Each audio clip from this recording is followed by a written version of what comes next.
Well, a very warm welcome back, all my vintage dirt bike loving YouTubers, and thanks to you all once again for tuning in to my classic dirt bike TV channel.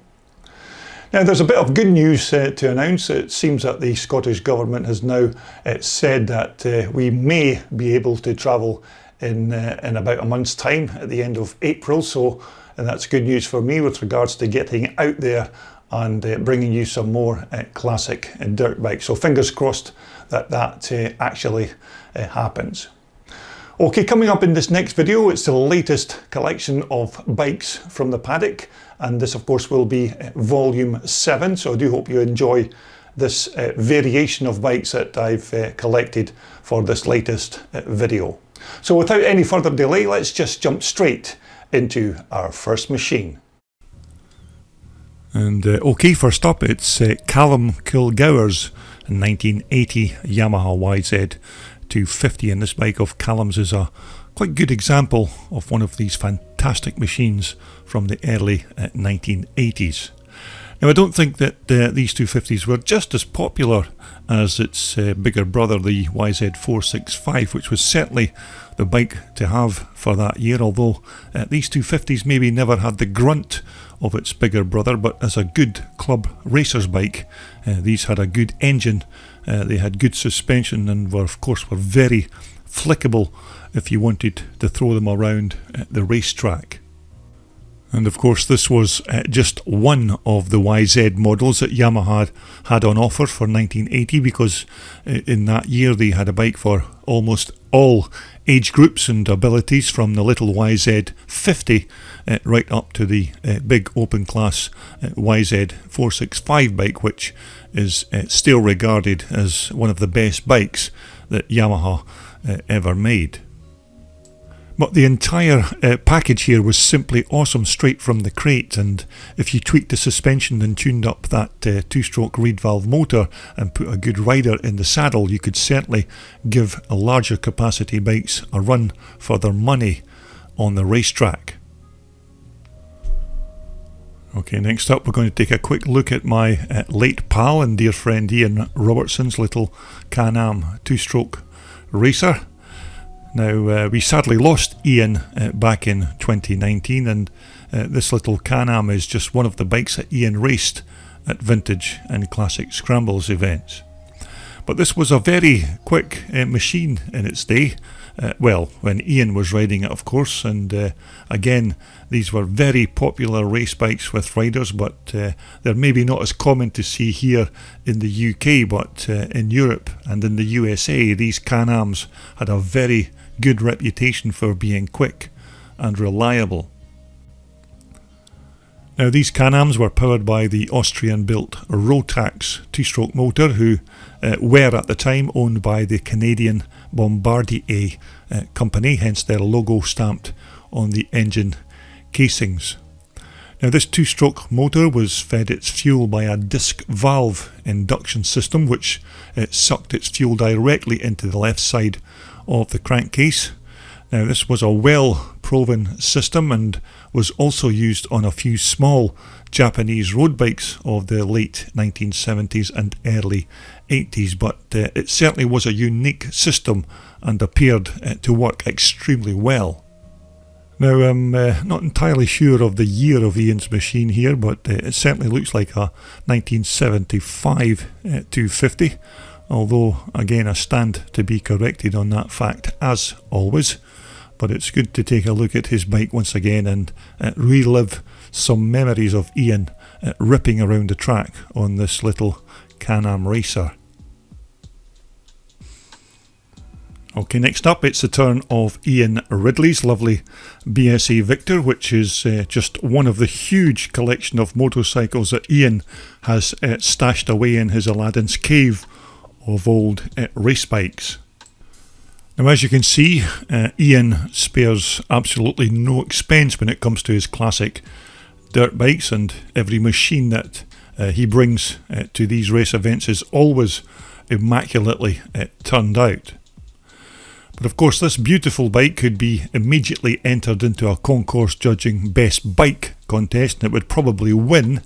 Although Ian's bikes are not built to win the shiniest bike awards, these are regular race bikes used almost every weekend by Ian, but in between times, as you can see, they are very well looked after.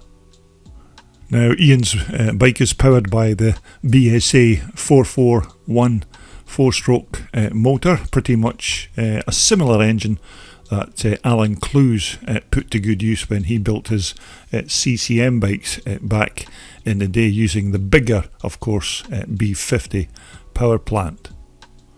But once again, these old BSAs are hugely popular as vintage scramblers, mainly because they do make very good racers, and of course there's never a problem when it comes to spare parts for these bikes, as there are a few companies out there now producing reproduction parts for these motors, so they do make a very good option if you're looking to get into the vintage scrambling scene. Now, a quite nice custom made BSA oil feed distributor bar here fitted on Ian's motor, which is quite a nice touch. But these 441 power plants are perfectly suited for classic racing, and you just need to go to a vintage or classic race event these days and walk around the paddock, where you're almost guaranteed to see lots of examples of these old BSA motors, but maybe not in the kind of showroom condition that we're looking at here, as this particular bike of Ian's is without doubt a winning classic. And next up we have this beautiful machine, is another one of the classic restorations from the Rod Spry workshop, and this particular CCM was captured at the Kendall Classic Nostalgia Scramble back in 2015.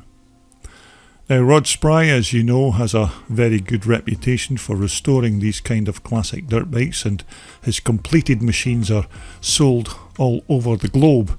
And this Alan Clues CCM bike is most definitely another one of his works of art, and this bike was shortly going to be competing in the Nostalgia Scramble event.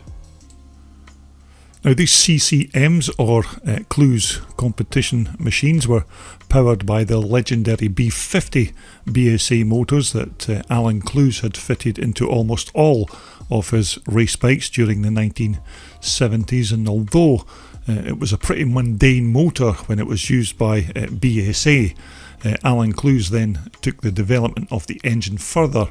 and retuned it for more power, and eventually turned it into one of Britain's best ever 4-stroke motocross engines of its time. But these restored versions of these CCMs, especially these bikes that Rod Spry puts together, are probably as near as you'll ever get to an original Clues machine, because as you're no doubt aware, original bikes are getting thinner on the ground to find these days, and if you're lucky enough to own an original and unmolested example of an Alan Clues CCM, then you've certainly got a very good investment for the future.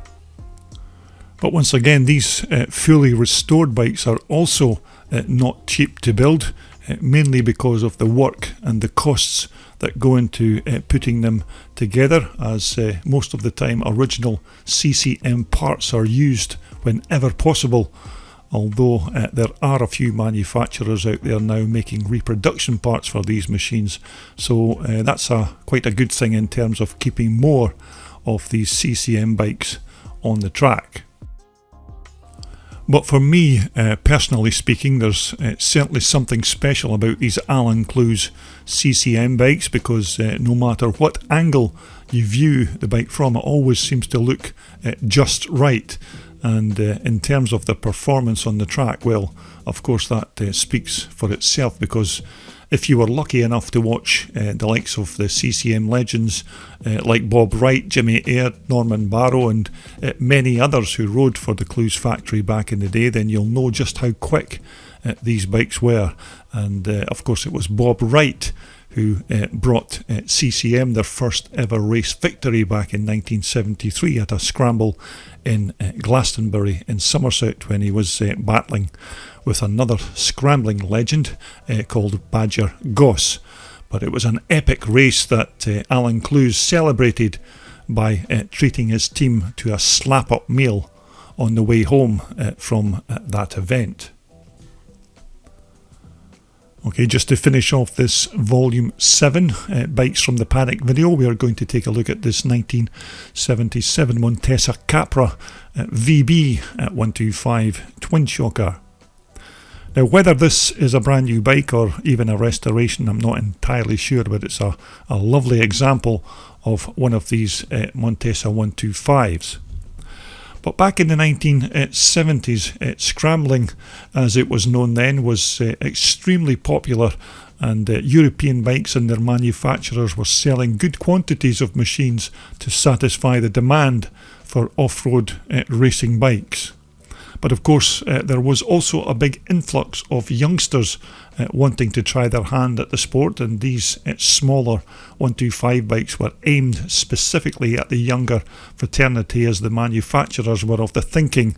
that if they could get younger riders started on smaller bikes, then they could also be future customers for their bigger machines when they got older, although they say that only around 600 of these 125s were ever made. Although to further promote these 125 machines, Montesa then created a Montesa 125 Trophy Championship to raise the profile of these little bikes and to hopefully boost their machine sales. But it was a hugely successful and well attended championship, and it was an excellent promotional gimmick for the Montesa factory.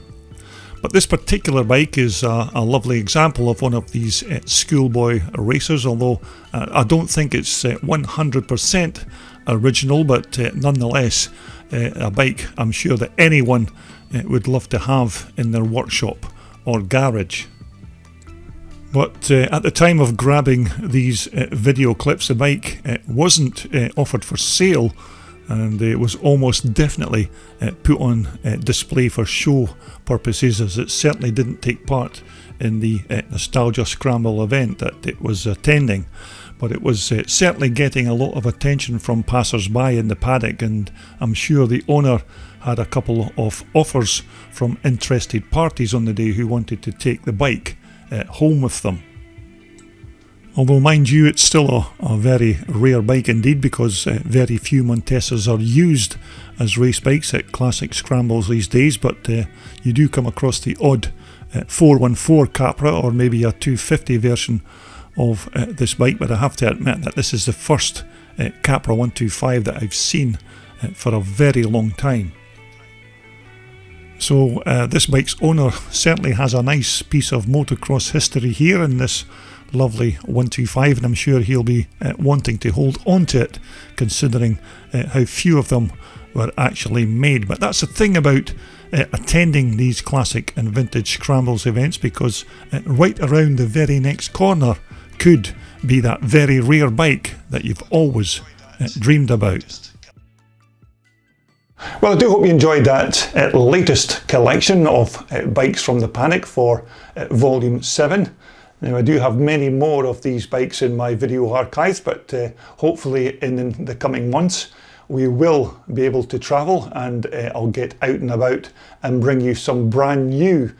race bikes to feature here on my channel. So we hope that happens in the next little while. So once again, thanks very much for tuning in to my channel and for viewing all these classic dirt bikes, and for the many comments that you're leaving after the video. So until the next time, everybody, continue to be safe and well, and we'll all get together once more to talk about vintage iron right here on Classic Dirt Bike TV.